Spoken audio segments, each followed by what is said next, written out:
L'église primitive, l'église venait de naître fraîchement. Nous voyons voilà, les premiers chrétiens, ici en train de servir Dieu, en train de faire les offrandes, en train de faire l'œuvre de Dieu. Mais bizarrement, nous voyons aussi la présence de Satan, l'œuvre de Satan, dont l'église est née, mais le diable aussi est à l'œuvre pour dérouter l'église dans sa destinée, dans sa marche, dans sa façon de servir Dieu. Vous voyez, frère, et Pierre dit à Ananias, pourquoi Satan qui remplit ton cœur? Pourquoi Satan est rentré dans ton cœur? Et quand la Bible nomme ces gens-là, Ananias et Saphira, ça veut dire que c'était des frères et des sœurs qui avaient accepté l'évangile, certainement qui étaient baptisés, et la Bible dit qu'ils servaient Dieu, puisqu'on les nomme. Ananias et Saphira étaient connus dans l'assemblée. Donc, bien que tu peux être converti, tu vas à l'église, tu fais l'œuvre de Dieu, mais frère, le combat n'est pas fini. Tu dois toujours être dans la vigilance parce que, comme Ananias et Saphira, Satan peut remplir ton cœur à un moment donné. Peut-être que tu peux bien commencer, et puis à un moment donné, il va remplir ton cœur, et puis ton adoration, ta manière de servir Dieu va être corrompue, va s'écarter. C'est déjà au départ, ils étaient très bien. Dans l'œuvre de Dieu, dans la manière d'adorer Dieu, dans les évangélisations, dans la consécration, ils n'ont pas été vigilants. Satan est rentré dans leur cœur, et puis l'adoration s'est gâtée. Vous voyez, frère. Donc, je voudrais qu'on revienne sur la première phrase. La première phrase commence par une conjonction qui exprime une opposition. Il a dit mais. En bon français, à l'école, une phrase ne commence pas par mais. Quand on dit mais un homme, ça veut dire que ça nous oblige à lire ce qui s'est passé avant. Parce que le mais montre la contradiction, la différence, l'opposition avec ce qui vient de se passer. Si on ne peut pas commencer à faire tout ça par mais. Mais, ce qui s'est passé, les gens ont fait ça, mais. Les gens sont allés, ils sont allés voter, mais. Donc il faut qu'on cherche qu'est-ce qui s'est passé avant pour qu'un histoire commence par mais. Les vies chrétiennes commencent par mais. Les manières d'aller à l'église commencent par mais. Mais un homme nommé Ananias et Saphira va dire une propriété. Et donc, dans la vie chrétienne qui commence par mais, et puis on voit Satan dans le cœur. Donc, une vie chrétienne qui commence par mais, c'est que Satan est passé par là. Pour créer l'opposition à ce que le modèle juste parfait. Pour que ça ne soit pas comme ce que tu veux. Donc, le diable ne veut pas que tu sois un chrétien bien, que tu sois un chrétien dont le débat commence par mais. Les chrétiens doivent s'habiller décemment, mais quand on dit mais, ça veut dire toi, tu es une contradiction. Tous les chrétiens ont été baptisés dans la Bible au nom de Jésus, mais quand on va parler de celui-là, c'est cette génération, ils ont été baptisés contrairement. Alors on a oublié de dire ce qui s'est passé avant pour voir ce qui était bien fait, et puis le mais qui vient montrer qu'ils sont une contradiction à ce qui était juste. Alors nous allons lire le chapitre 4 à partir du verset 32. Pour voir le bon modèle, ce qui était juste et parfait. Et quand Satan est venu, il a créé un mais dans le commencement de la vie chrétienne de Ananias et Saphira. Vas-y frère, chapitre 4, verset 32. 4, 32. Oui. La multitude de ceux qui avaient cru n'était qu'un cœur et qu'une âme. Nul ne disait que ses biens lui appartenaient en propre. Mais tout était commun entre eux. Les apôtres rendaient avec beaucoup de force témoignage de la résurrection du Seigneur Jésus. Et une grande grâce reposait sur eux tous. C'est ça. Car il n'y avait parmi eux aucun indigent. Oui. Tous ceux qui possédaient des champs ou des maisons les vendaient, apportaient le prix de ce qu'ils avaient vendu et les déposaient aux pieds des apôtres. C'est ça. Et l'on faisait des distributions à chacun selon qu'il avait besoin. Selon qu'il en avait besoin. C'est ça.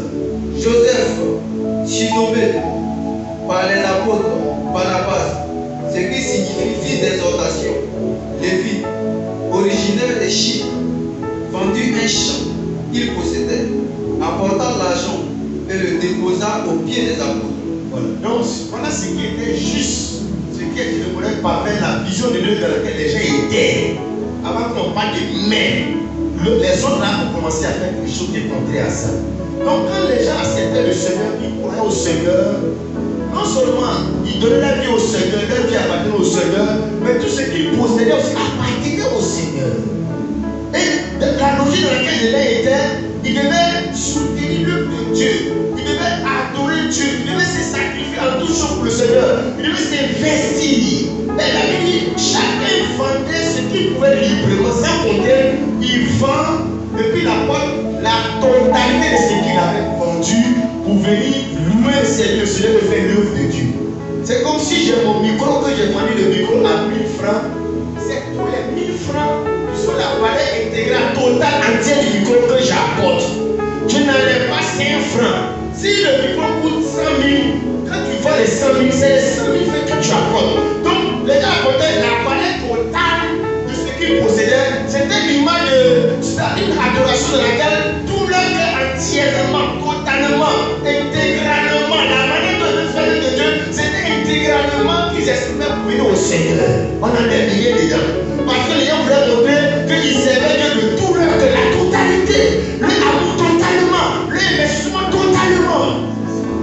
Alléluia. Puis tu vends ta chaise à 5 000 francs.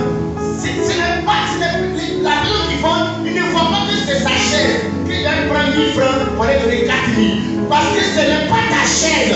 Si tu en as 100 francs dedans, tu as les 100 francs qui appartiennent à Dieu. Donc, les chaises qu'ils ont, les maisons, les champs qu'ils ont, tout ça appartient au Seigneur. C'est la chose du Seigneur, ils vont aller donner ça au Seigneur. Ils considèrent que leur vie appartient au Seigneur. Donc, c'est dans cette logique-là qu'ils célèbrent Dieu de façon libérale et volontaire. Alléluia. Il faut qu'il apporte la totalité au Seigneur pour faire l'œuvre du Seigneur. Il va d'exprimer qu'il veut faire l'œuvre de Dieu entièrement, totalement. Il ne fait pas le faire à moitié ou bien en partie, mais totalement. Il était converti totalement. Il était chrétien entièrement. Il fait l'œuvre de Dieu entièrement. S'il va à l'église, il le fait, il va entièrement. S'il veut être chrétien, il veut évangéliser, il veut louer, il ne fait pas de temps en temps. Il le fait entièrement pour le Seigneur. C'était ça la vision. Mais le diable va rentrer dans le cœur d'un groupe de croyants, Ananas, et puis sa femme Saphira. Le diable peut rentrer dans le cœur de certaines personnes pour les amener à ne pas croire que Dieu existe, c'est des athées. Le diable peut rentrer dans le cœur de quelqu'un qui fait devenir féticheur, un musulman. Le diable peut le laisser rentrer dans le cœur de quelqu'un et le laisser aussi aller toujours à l'église.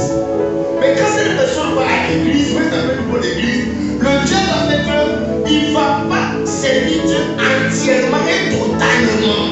Il va le faire en partie. C'est le cas de Ananias et Saphira. Ils ont vendu leur champ librement comme les autres. Mais là, ce qu'ils font, la Bible dit, ils vont retirer une partie du prix, une partie de la valeur. Or, les offrandes qu'ils faisaient, c'était l'expression de leur amour pour le Seigneur, l'expression de leur adoration avec le Seigneur. Donc, qu'est-ce que le diable dans le cœur de Ananias et Saphira il fait? Qu'ils n'ont qu'à servir Dieu, mais il ne faut pas le faire totalement et entièrement. Ils vont aimer Dieu, mais il ne faut pas l'aimer totalement. Ils vont évangéliser, mais il ne faut pas évangéliser et se consacrer à ça totalement. Ils ne vont pas prier entièrement. Car ils vont le faire en partie. Il y a une partie de fond pour Dieu, mais il y a une partie qu'ils vont garder parmi eux-mêmes. C'est ça le diable. Donc ça c'est compliqué parce que quand c'est comme ça, le croyant qui est dans cette posture-là, il s'est dit qu'il n'est pas comme le païen et Satan a rempli son cœur et les prostituées, le séduit les chrétiens. Oh, il ne sait pas qu'il est devenu une séduction du diable. Quand il ne fait pas le Dieu entièrement, totalement. Alléluia. Lis maintenant le chapitre verset 1, là on va bien comprendre le texte maintenant. Donc, contrairement à ce qui était fait entièrement dans l'esprit des gens, ils servent Dieu entièrement, ils se donnent entièrement, ils s'engagent totalement, complètement. Au chapitre 17, verset 1 maintenant. Mais un homme, Oui, nommé Ananias, c'est ça. avec Saphira sa femme, vendu une propriété. Oui, Et oui, retint une partie du prix. c'est ça. Sa femme, le sachant, puis il apporta le reste Oui, et le déposa au pied de Tabou. vous voyez donc il retient une partie. Donc dans sa tête là, la propriété à lui appartient toujours. Ça appartient à lui, une partie lui appartient, une partie appartient à Dieu. C'est comme certains chrétiens, quand tu vois la manière de s'habiller, c'est pour exprimer que Dieu, mais les corps les abattus. Tu vois, Dieu ne les contrôle pas totalement. Dieu est dans les cœurs, mais les corps, les cheveux, ça les abattu, il faut que ça c'est qu'il veut. Donc c'est Dieu lui-même qui sont copropriétaires. Dieu est totalement, entièrement le propriétaire de l'argent, de l'état. L'état n'est pas totalement pour le Seigneur. Je fais plaisir là, c'est pas entièrement pour le Seigneur.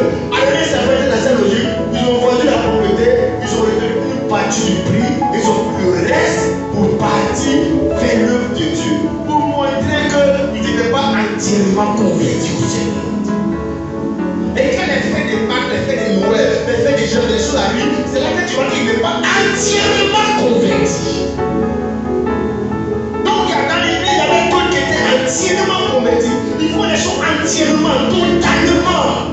Et il y avait un groupe dans les Zafira, et ils ne font pas totalement et entièrement. Ils font en partie. Et Pierre, voyant cela, verset 3 dit ceci. Dieu lui dit, Ananias, pourquoi Satan a-t-il rempli ton cœur? C'est ça. Au point que tu montes au Saint-Esprit. Oui. Et que tu as retenu une partie du prix du champ. Ce n'est pas une question, c'est une affirmation. Mais ce n'est pas une question pour savoir est-ce que Satan a rempli ton cœur. Quand il dit pourquoi, ça veut dire que c'était bien fait. Le fait d'aller à l'église comme cela, un chrétien comme cela, ce n'est pas de demander est-ce que, pourquoi Satan a pris ton cœur. Parce que la manière de servir de l'un chrétien comme ça, elle espère que Satan a pris partie de ton cœur de ta vie. On ne peut pas chrétien comme ça à moitié. On ne peut pas être chrétien un peu dehors. Un chrétien qui est de temps en temps. Avec lui de temps en temps. Il dit mais c'est Satan qui devait être un chrétien qui fait qu'il devient comme cela. Il n'est pas total, il est partiel. Il n'est pas entier. Tu vois, c'est une partie de lui que tu es dedans. Une partie que tu ne contrôles pas. Bien dit, pourquoi Satan a rempli. Mais le verbe rempli, il doit s'inquiéter. Mais pas que Satan a touché ton cœur, influencé. Il remplit. Tu vas à l'église, ce n'est pas Dieu qui remplit ton cœur. Et Satan remplit ton cœur, mais tu vas à l'église. Et quand tu vas à l'église comme cela, mais c'est dommage que tu ne peux pas chipoter l'adoration, le culte. Parce que ton cœur n'est pas rempli de Dieu. Et des choses de Dieu, la chose de Dieu. Satan remplit ton cœur, mais c'est pas les murmurer, pour prier. Et il va à l'église avec un cœur rempli de Satan. Il écoute la parole de la vie, il rempli de Satan. Mais quand tu écoutes la parole de la vie, il rempli de Satan. Mais c'est évident qu'il dit que les gens te critiquent. Parce que c'est un cœur rempli de Satan qui écoute la parole de Dieu.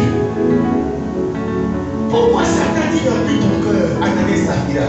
Vous étiez des chrétiens qui dans l'église. Mais pourquoi maintenant, en 2003, tu savais Dieu bien? Pourquoi dans le nouvelle année là, Satan qui va être avec un cœur de Satan? Un cœur avec les sentiments de Satan. Quand tu vas avec un cœur avec les sentiments de Satan, le frère fait ignorer à ton égard, mais tu ne vas pas lui pardonner parce que ton cœur est rempli de sentiments de Satan. Alléluia. Et c'est comme ça les chrétiens sont, ils vont à l'église, ils sont convertis. Mais le cœur n'est pas converti parce que le cœur a toujours les émotions de Satan. Alléluia. Au point que tu vois ton Saint-Esprit. Donc voyons, quand tu vois ça, imagine-toi qu'Ananias était un chante.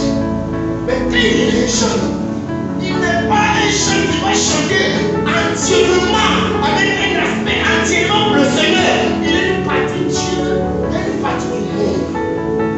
Il chante Dieu, mais une partie qui sent qu'il esprit le diable va s'accoiffer des dieux. Qui sent qu'il n'est pas entièrement au Seigneur. Ils sont pleins comme ça, les chrétiens, les pasteurs, les chants. Donc il y a une affaire païenne qui est neuve, il y a une style païen qui est neuve. Il y a quelque chose qui n'est pas entièrement converti. Tu sens que Dieu est mélangé avec Satan dans lui. Et on appelle ça Satan est renfermé. Quand il fait les choses de Dieu, il ne fait pas totalement. Quand il veut se sanctifier, quand il veut se jeter, ce n'est pas entièrement. Il y a une partie qui est sous contrôle du diable. Elle va chanter Dieu, mais ses arguments, sa façon de s'habiller là, c'est sous contrôle de Satan. Il va chanter Dieu, et puis il va venir qu'il voit ses cheveux en Dieu. C'est qu'il y a une partie qui est encore sous le contrôle du diable. Ce n'est pas entièrement. Et quand tu n'es pas entièrement, tu es un mettre dehors, mettez dehors. Quand Dieu est parti, le Dieu est parti, c'est que Dieu n'a jamais contrôlé, n'a jamais sauvé. Alléluia. Gloire au Seigneur. Regarde là. Verset 4. Verset 4. Si lui n'était-il pas à ta disposition, Oui. as-tu pu